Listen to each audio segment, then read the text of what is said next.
बंधुओं, बहुत बहुत स्वागत है आपका। आज उपस्थित हूँ मेरी डायरी के 22वें पन्ने के साथ। आइए पढ़कर सुनाता हूँ आपको मैंने मेरी डायरी के 22वें पन्ने पर क्या लिखा है ना। आइए। मेरी डायरी, आज तुमसे अपनी एक बात कहूँ। ऐसा मुझे लगता है हमेशा बोलने से पहले एक बार सोच ही लेना चाहिए। अगर आप कोई इंसान के बारे में कुछ बोल रहे हैं तो, या किसी एक खास विषय पर अपनी राय दे रहे हैं तो, कम से कम उस विषय के बारे में कुछ मूल जानकारी तो होनी ही चाहिए, होनी चाहिए ना। पर ये सारी बातों का महत्व शून्य हो जाता है जहाँ उम्र अभी कली से छोटा हो, जहाँ उम्र अभी कली से छोटा हो। मेरी डायरी, चलो आज मैं तुमको एक कम उम्र वाले शख्स के मुख से अनुभव भरी बात सुनाता हूँ। आप भी सुनिएगा, है ना। उम्र यही कोई दूसरी या तीसरी क्लास का, पर यह उम्र पढ़ाई और अनुभव के दायरे से कोसों दूर था, और इस बात का उसे कोई गुमान नहीं था। उदाहरण के तौर पर बस इतना ही कहूँ कि अगर वो साइकिल चला रहा है तो उसे कोई फ़र्क नहीं पड़ता कि उसकी साइकिल सही लेन में चल रही है या गलत लेन में। बस साइकिल चलनी चाहिए। साइकिल गलत लेन में चल रही हो और किसी को धक्का लग जाए तो गलती उसकी ही है और मार भी उसे ही पड़ती। ये कहकर कि तुमने जब देखा कि मैं सामने से आ रहा हूँ तो तुम सामने से हटे क्यों नहीं। तो मेरी डायरी, तुम इसका अंदाज़ा लगा सकती हो। ये छोटा उम्र जो अभी कल भी नहीं था, जब फूल या फल बने तो क्या होगा। आप भी समझ रहे हैं ना। मेरी डायरी, अब तुमको एक बात कहूँगा। ऊपर मैंने जो अभी तुम्हारे पन्नों पर लिखा है सब भूल जाओ। आपको भी बोल रहा हूँ, अभी ऊपर मैंने जो कुछ बताया आपको सब भूल जाइए। फिलहाल अभी मैं एक छोटा सा किस्सा सुनाता हूँ, पिछली पन्ने की तरह थोड़ी हंसी के साथ, है ना। आप भी थोड़ा हंस लीजिएगा। बात ही कुछ ऐसी है। गर्मी की छुट्टियाँ आज ही ख़त्म हो रही थी। हम अपने गांव से शहर जा रहे थे। अब से 2 घंटे के बाद हमारी ट्रेन थी। हालांकि वो गांव नहीं था जिसे मैंने अभी गांव कहा, वो गांव नहीं था, बड़ा शहर था, पर हमें आदत हो गई थी गांव कहने की। स्कूल में लोग पूछते, इस बार गर्मी की छुट्टी में कहाँ जा रहे हो, तो गांव ही कह देते।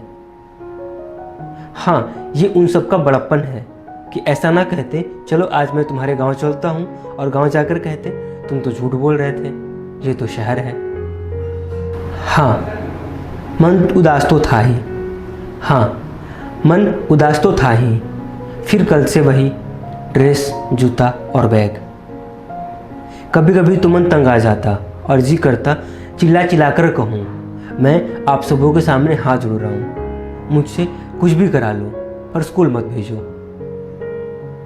आपको ऐसा लगता था जब आप स्कूल जाते थे तो? हमें लगता था।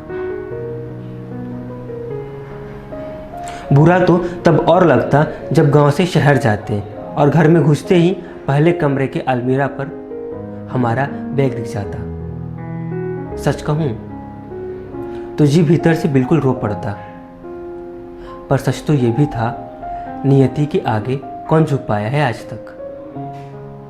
आप बताइए, आज तक नियति के आगे कोई झुक पाया है? फिर हम तो आम बच्चे हैं भी। खैर, अब से 2 घंटे के बाद हमारी ट्रेन थी। हम सब, मैं, पिताजी, छोटा भाई और हमारा सामान बाहर वाले कमरे में बैठे थे। हाँ, चाचा जी भी अभी थोड़ी देर पहले ही बाहर से हाथ में एक अखबार के साथ आए। चाचा जी ने वो अखबार पिताजी को दे दिया। थोड़ी देर पढ़ने के बाद पिताजी ने मुझे दे दिया।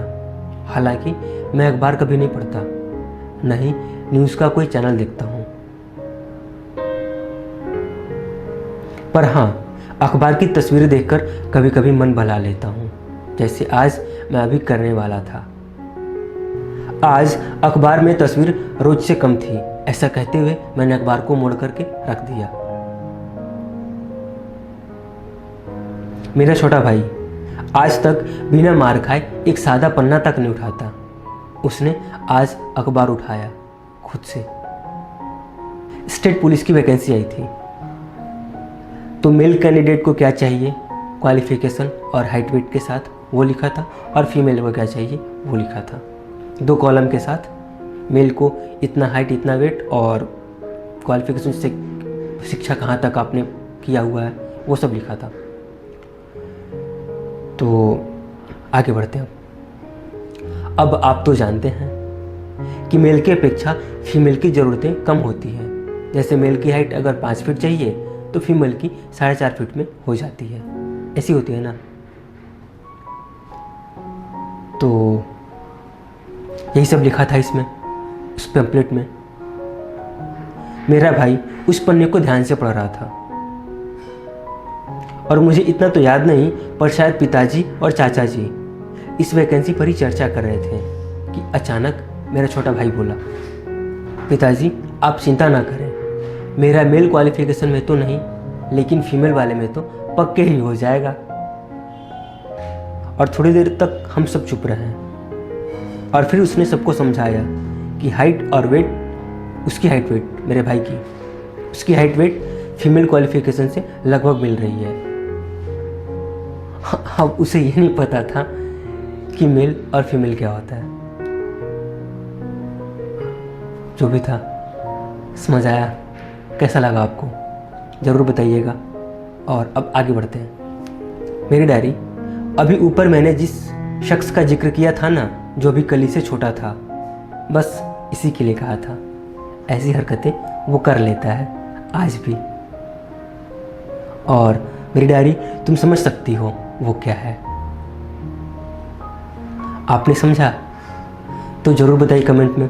इंतज़ार है आपके कमेंट का, और ये कार्यक्रम देखने के लिए, पसंद करने के लिए आप सभी का बहुत बहुत धन्यवाद। और एक बात कहूँ, ये इसमें एक रत्ती भर भी झूठ नहीं है, सारा सच है। जैसे कि मैंने आपको बताया था कि मेरी डायरी में मैं सारी बातों को सच ही बताता हूँ।